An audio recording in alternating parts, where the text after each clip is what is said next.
Captain Midnight. This video is brought to you by Skillshare. You know, I enjoyed that first Shazam movie. As far as kid-friendly superhero movies go, I thought it was really charming, funny, and at times, even pretty emotionally affecting. I've also enjoyed the previous work of director David Sandberg, going all the way back to a late night in 2015 when I was browsing YouTube and came across his inventive horror short, Attic Panic. That was back when he posted short films on his YouTube channel, Pony Smasher. And though the trailers didn't do much for me, I did hope that this movie would be better than expected, or at least on par with the first. And while I don't think it's a disaster or anything like that, there was just nothing all that compelling here. I'll get into the specifics in a bit, but I should say up front that I don't just want to review the movie here, I also want to talk a little about the response to it, or really, the lack of one. Is the pretty notable box office failure of the film just a reflection on Shazam 2 and its marketing? Or can it tell us something about the state of superhero movies right now? Oh, and just to get this out of the way, this will feature spoilers for Shazam! Fury of the Gods. When Billy speaks the wizard's name, Shazam! So, I guess I'll just start with the elephant in the room. The ever-elusive superhero fatigue. And I know there's a lot of people who are probably immediately groaning at even hearing those words. I get it. Just the concept that people are sick of superhero movies and Marvel and DC are on the verge of crashing is really nothing new. It's a take that tends to pop up whenever a superhero movie underperforms. Like, I remember reading articles predicting it would happen all the way back in 2006, before the MCU even started. And a lot of those articles looked pretty dumb just a year or two later. So I've always been kind of cautious about making a video where I just throw down the gauntlet and declare that superheroes are dead at the movies. I think a big part of the problem was a lot of those old articles were written by newspaper critics who kind of all just lumped all the characters together. Spider-Man, Iron Man, Hulk, Steel. It was all just one big samey stew to them. But I think to really get to the heart of where superhero movies are at, or where they're going, you can't really apply that kind of one-size-fits-all narrative. Black Adam underperformed, so did Ant-Man 3, and now Shazam. All three of these movies have a couple things in common. They weren't very good, and they starred B or C-list characters. Now, if one of these movies was incredible, could it have grossed $1 billion? Possibly, sure, but I think when taken as a whole, the past couple years paint a picture of the lesser known characters maybe no longer being able to get by on just being the new MCU or DC movie anymore. Basically, I don't think anyone should be lumping together Spider-Man and Batman with Shazam or even Ant-Man. Because I think it's pretty safe to say that people will still probably show up for those beloved A-list characters, even if a lot of the others who have been given their own franchises are starting to struggle.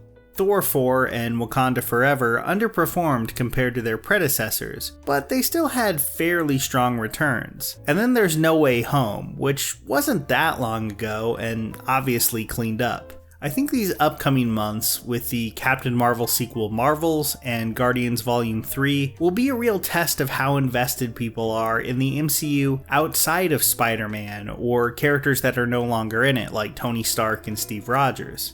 I mean, people seem to forget this, but Captain Marvel cleared $1 billion back in 2019, which is pretty impressive considering how little known Carol Danvers was to the general public. And Guardians is maybe the MCU's greatest achievement in terms of elevating a very obscure comics property to the mainstream with huge success right out of the gate. But the sheer amount of superhero glut these past few years, thanks to Disney Plus and movies like Morbius and honestly Shazam 2, have really diminished that excitement. For DC, that test will kind of be The Flash, but I feel like that movie has so much baggage surrounding it that I'm not sure it can tell you that much about the appetite for DC movies as a whole. But I don't want to spend this whole video speculating about box office. I find it interesting, but the actual quality of the movies is what matters most, and on that front, things aren't great. Shazam! Fury of the Gods doubles down on a lot of the more generic elements of the first film while leaning back from a lot of what worked. For one thing, Zachary Levi dominates this movie from almost beginning to end. Asher Angel, the actor who plays Child Billy, and the performance that really anchored that first film, is barely in it. Honestly, I think if you just cut one scene, you could make the case that it's basically a glorified cameo. And while that might not seem like a big deal because Levi's face is the one on the poster, I do think it's a major problem. Mostly because Angel's Billy just feels like a much more fully realized character, while Levi is, by and large, playing a broad cartoon of a superhero. Now, this was the case in the first movie too. Very little of what Levi does in that film reminds me of Angel's performance. Honestly, the kid was actually called upon to do most of the heavy lifting, acting-wise. Like the scene that sees Billy talking to his birth mother, only to find that she wants nothing to do with him. But how big and over-the-top Levi went, I think still worked pretty well there, because he was playing a kid who just discovered he had superpowers. In that context, I think the performance worked pretty well. But in Fury of the Gods, almost all that dramatic weight is on his shoulders. And even though this movie is not exactly a solemn drama by any means, I don't think that performance is really up to the task. Levi constantly comes off as far more immature than Kid Billy. It feels like he has exactly two gears here. Broadly comedic enough to be in a Nick sitcom, and incredibly earnest. He can land the comedic stuff just fine, like there is some fun gags in this movie, but in his Shazam form, I just don't think Levi manages to establish that emotional connection to the audience that Angel did in the previous film. Now, one positive thing I'll say is that I think the director's horror roots really come through nicely here. There were a lot of fun monster designs in that third act. And while I've heard that many parents were upset about the scene that saw Veep's Diedrich Bader take a mind-controlled nosedive off a building, I actually thought it was one of the more effective scenes in the whole film. Not because it was dark and gritty, but because I thought Jack Dylan Grazer was just really good there. I think that scene feels so jarring to people because of how he plays it. Like, it's a little off tonally from the rest of the film, but it was also one of the few moments where it felt like this thing had some actual stakes. Grazer is another case where it just seems like he was way more locked in than the actor playing his adult counterpart. And look, I love Adam Brody, the OC, Kid Detective, I'm a fan, but he was really sleepwalking through this adult Freddy role in a way that Grazer just isn't. Honestly, I know they're both carryovers from the last movie. It felt really obvious to me that both adult Billy and Freddy were pretty miscast. But even Grazer's subplot is kind of undone by just how poorly written his new love interest / villain is. Played by West Side Story's Rachel Zegler, the pair have some charming teen movie chemistry, but once the villain reveal happens, Zegler is saddled with a lot of bad faux Shakespearean dialogue. Helen Mirren, playing another one of the villainous sisters, can handle that kind of thing well and still manage to have a real sense of gravitas, but I thought the other actors really struggled with it. Then there's the actual look of the movie.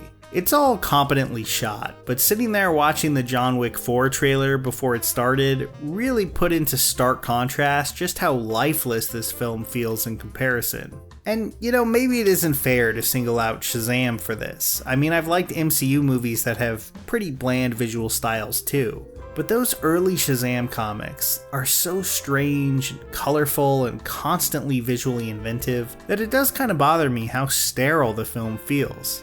At the end of the day though, it is hard for me to have too much ill will for this movie. Despite that one gruesome death scene, Shazam 2 feels pretty firmly aimed at middle school kids. If I had caught this on Disney Channel in 2005, I probably would have loved it. It's the kind of movie where Lucy Liu flies around on a wooden dragon and shouts lines that could have been pulled straight from a Power Rangers villain. And I think there's definitely a place for that. It's kind of strange then that such a harmless, lightweight movie is having so much post-release drama. Both the director and star Zachary Levi seem to feel the film was kind of just dumped into theaters. There's also Levi talking about how there was a planned crossover with Black Adam that never happened, and seeming pretty upset about it, which to be honest was a little weird to me because a crossover with the JSA feels like kind of a footnote compared to Shazam meeting Wonder Woman, which is still in the movie. In a scene that mostly plays like a goofy get out of jail free card so that none of Billy's choices in the third act actually meant anything. Okay, I'm just gonna be honest, I thought that Wonder Woman scene was pretty terrible. I'm sure Sandberg and Levi had plenty of reasons to not be thrilled before the movie opened. With new bosses and all new plans for the DC universe, Shazam 2 had the unfortunate luck of feeling like yesterday's news months before it even came out. But I do think this movie shows that a new direction is definitely needed. When and if superhero fatigue does set in a major way, I don't think it'll be because people are just sick of seeing actors in superhero costumes. It'll be because the movies got too bland and uninspiring. Shazam 2 isn't the worst offender on that front, but I wouldn't exactly call it a part of the solution either. So lately, I've been thinking a lot about getting more into short form vertical videos. Just making some stuff to post as shorts on here. The thing is, that's not a format I'm super familiar with. And that's where the Skillshare class, Short Form Video, Create Viral Videos for Instagram Reels and TikTok really came into play for me. In it, travel photographer Sean Dalton really breaks down where the big production differences are, something that I found extremely helpful. That's really just the tip of the iceberg. I love video production classes like that and Marquez Brownlee's class, YouTube Success, Script, Shoot, and Edit, but if you're into more career-focused classes, they're gonna have you covered there too. Everyone has a different goal in mind when they join, and none of them are too small. Whether you want to take a class on improving your productivity or learning to code in Python, Skillshare is going to have your back, and the possibilities are kind of endless. And the best part is, my viewers have a chance to browse the Skillshare catalog completely free for an entire month. So just go to my link, skl.sh/captainmidnight09-11 in the description down below, and you can join a class for free right now. Here's a special tip for the fellas and girls who have not already joined Captain Midnight's new 1940 Flight Patrol. You'd better hurry up and join at once because there's a big adventure ahead. The thing to do now is to get started because we're going to have not only barrels of fun, but loads of free gifts and prizes, too.